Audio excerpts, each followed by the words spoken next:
Good day. Today we will talk about updates on the 2025 to 2026 super flu infection.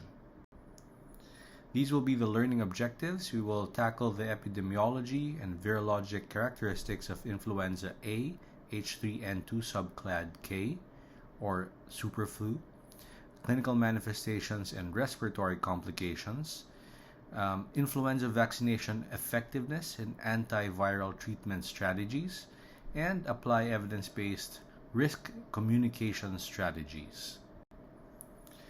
So over the past months, media and even some political messaging have labeled this season's influenza wave as superflu. A critical review in the BMJ questioned whether the warnings of an unprecedented crisis were justified. In the UK, early winter data showed that there was an early surge in cases. There were increased hospital admissions and rising positivity rates. However, by mid-December of 2025, positivity rates declined from 21% to 17%, and hospital admissions dropped also nearly 15% over 2 weeks. Now, taking a look at the purple line, that's the 2025 to 2026 influenza flu positivity, you see that it's actually lower than the blue one and the red one from the 2022 to 2023 and 2024 to 2025 influenza flu positivity. All right, so actually, even though there were many cases, high system burden does not mean worse virulence. Now, in our setting at the start of this year, Health Secretary Ted Herbosa publicly described the superflu as not alarming, though he encouraged vaccination and precautionary measures, especially for travelers to temperate countries experiencing higher activity. Importantly, the Department of Health, or DOH, emphasized that the increase was not a cause for alarm. Most patients recovered and no deaths were reported. Officials clarified that subclad K is a variant of influenza A and not a new disease, and that symptoms resemble typical seasonal flu. According to reporting by some newspapers, the Department of Health recorded 77 cases of influenza A H3N2 subclad K as of December 2025. These represented 83.7% of sequenced H3N2 cases nationwide, so vast majority. The highest numbers were reported in the National Capital Region, followed by the Calabarzon and the Cordillera Administrative Region. Infectious disease specialist Rontjean Solante reinforced the need for updated flu vaccination, particularly for elderly individuals and those with comorbids. At the same time, some experts were quoted as describing the virus as more aggressive due to mutations, reflecting how media framing can amplify perceived severity even when WHO risk assessments indicated no increase in intrinsic disease severity. Overall, the Philippine response combined media use of the term superflu with official messaging that emphasized vigilance, vaccination, and proportional risk assessment.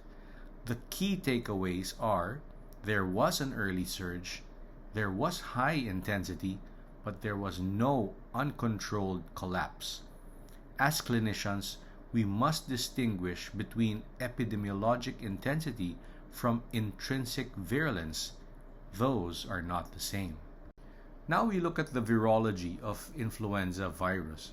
On the left is the virus itself, and on the surface you see the blue one, that's hemagglutinin, and the red one, neuraminidase.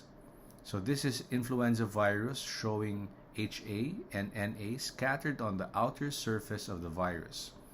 And here on the right you see another graphic description showing the virus with its surface proteins already mentioned. Hemagglutinin, or HA, is the one responsible for influenza virus to enter into cells. when it binds to sialic acid on the host cell surface. Now, NA or neuraminidase is necessary for the influenza virus to exit out of the cells by cleaving the host sialic acid to unstick viruses from cell surface. And this is the life cycle of the influenza virus. The influenza virus, as we mentioned, uses hemagglutinin to bind so that it can enter the cell via endocytosis. Afterwards, there is fusion, and the cell is also imported into the nucleus, where a couple of things happen, including replication and transcription. And afterwards, this will be exported out, and there will be some protein synthesis before assembly. And remember, the neuraminidase is the one that enables the virions to bud out and be released as new virus. So that's the life cycle of the influenza virus. Now, the dominant strain this season is influenza A H3N2 subclad J.2.4.1, commonly referred to as subclad K. This lineage was first identified by the Centers for Disease Control and Prevention in August of last year, 2025, after vaccine strain selection had already been done in February of 2025. So remember that when the influenza vaccine is created or manufactured or designed, they first select the strains that will be included in the vaccine. However, this was already done in February 2025, and by August of 2025, this was when subclad J.2.4.1 or subclad K, was discovered, meaning there was already some drift or antigenic drift that occurred, and therefore, as we shall see later, there will be some features that affect the efficacy of the vaccine because of this fact. So the key virologic features of subclad K are as follows. It was, or it is, an antigenically drifted H3N2 variant, meaning it changed already from its original, from J.2. There have been, and we shall see that in a bit, multiple hemagglutinin mutations. The HA had already some mutations. And there was also some rapid geographic expansion that was seen. Therefore, there was also noted high transmissibility. And we mentioned that there was an antigenic drift that occurred, and this was stepwise. So here you see in the photo or in the representation, subclad J.2 is there in the middle. So, however, because of some antigenic drift, which actually happens a lot in influenza virus, it became J.2.4 because of site A changes that occurred. All right, so the mutations that happened that made J.2 become J.2.4 were N122D, T135K, and that's what you call antigenic drift. So mutations occurred, changing the J.2 to J.2.4. Now, focusing again on the representation here on this slide, we see that there was another antigenic drift that occurred. So from J.2.4 from the previous slide, now this one that you can see here is now subclad J.2.4.1, renamed subclad K. And what happened? Because of the antigenic drift, there were additional site A mutations, S144N, and also site B changes, I160K, K189R, and 158D, and 158D, and some minor tweaks in site C and D. There were also some glycan changes, and you can see that negative or minus CHO or positive CHO. These are critical drivers also. Minus CHO means that the epitope was exposed, and this allows antibody escape via altered recognition, while plus CHO means the epitope was masked, shielding the virus from the immune system. Again, these are some of the findings that can explain the characteristics of subclad K, as we shall see in a bit. Globally, subclad K circulated widely across Asia and the Western Pacific region. All right. In Indonesia and other Southeast Asian countries, surveillance confirmed its spread. But importantly, there is no evidence, again, no evidence of increased intrinsic virulence. This is just classic antigenic drift, and this is not a novel pandemic strain. In the United States, and this is from the CDC, week 6, February 14, 2026, it was noted that 92% of the characterized H3N2 viruses belong to subclad K. So when we say H3N2, it just means that this influenza virus, has type 3 hemagglutinin and type 2 neuraminidase, right? And this subclad K created or caused 24 million illnesses, 310,000 hospitalizations, and 20,000 deaths. This was the highest peak of weekly hospitalization, meaning this is the second highest peak weekly hospitalization rate since 2010 to 2011. The pediatric severity was classified as high. The good news was for adults and those 65 years old and above, the severity was classified as only moderate. Now, something important, this is a high volume season. Okay? Lots of cases, as we saw in the numbers. But it was not a hyper-lethal strain. And that's also very important. Historically, H3N2 predominant seasons are associated with higher hospitalization rates, as what we saw, 2025 to 2026, higher mortality in adults, 65 and above, and greater healthcare burden. So actually, what we observed and what we are observing is consistent with known H3N2 behavior amplified by the drift and the transmissibility. Now take a quick look at the graph. You see the red, that's H3N2, all right?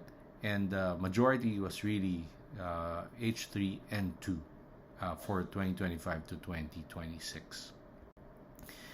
Now, again, we mentioned that this is not a high volume season, not a hyper-lethal strain, and we already mentioned that this is consistent with historical H3N2 seasons also. Higher hospitalization rates, higher mortality in 65 and above, and greater healthcare burden. Again, highlighting on the right side that this is consistent with known H3N2 behavior amplified by the drift and the transmissibility. Now, subclad K emerged after vaccine strain selection, as we already mentioned.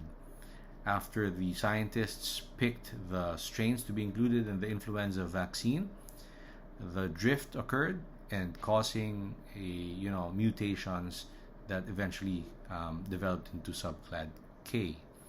And therefore, antigenic characterization showed that only 2.6% of the tested H3N2 viruses were well recognized by anti-sera to the A District of Columbia 27-2023 vaccine strain. This indicates, again, antigenic drift and likely reduced effectiveness against infection. Because of the antigenic drift and because of the lag between the selection of the strains to the production and the release of the vaccine, there was reduced effectiveness indicators, right? However, the good news, early effectiveness data from England showed that 70 to 75% effectiveness was still seen against hospitalization in children, and 30 to 40% in adults. So lower effectiveness in adults, better effectiveness against hospitalization in children. Even in the drifted seasons, vaccination still reduces severe disease, still reduces hospitalization, still reduces mortality, and still reduces community spread.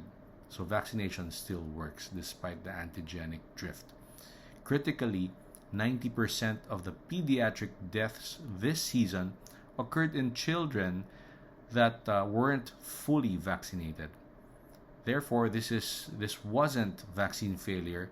This was just vaccine underutilization, which just means that we need to push for vaccination for our influenza for our patients, and especially the pediatric patients. Okay, so this is what we mentioned also, that vaccination still produces good outcomes. Now, clinically, subclad K behaves like classic influenza. Still abrupt onset of fever, cough, sore throat, myalgia, fatigue, and GI symptoms are more common in children.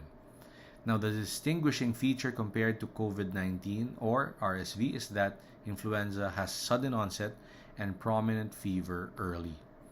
There is no distinctive syndrome, though, that's unique to subclad K. Now, the severe complications remain typical, as we shall see in the next slide. Viral pneumonia, secondary bacterial pneumonia, ARDS, COPD, and asthma exacerbations, and even cardiovascular events are considered the severe complications of subclad K.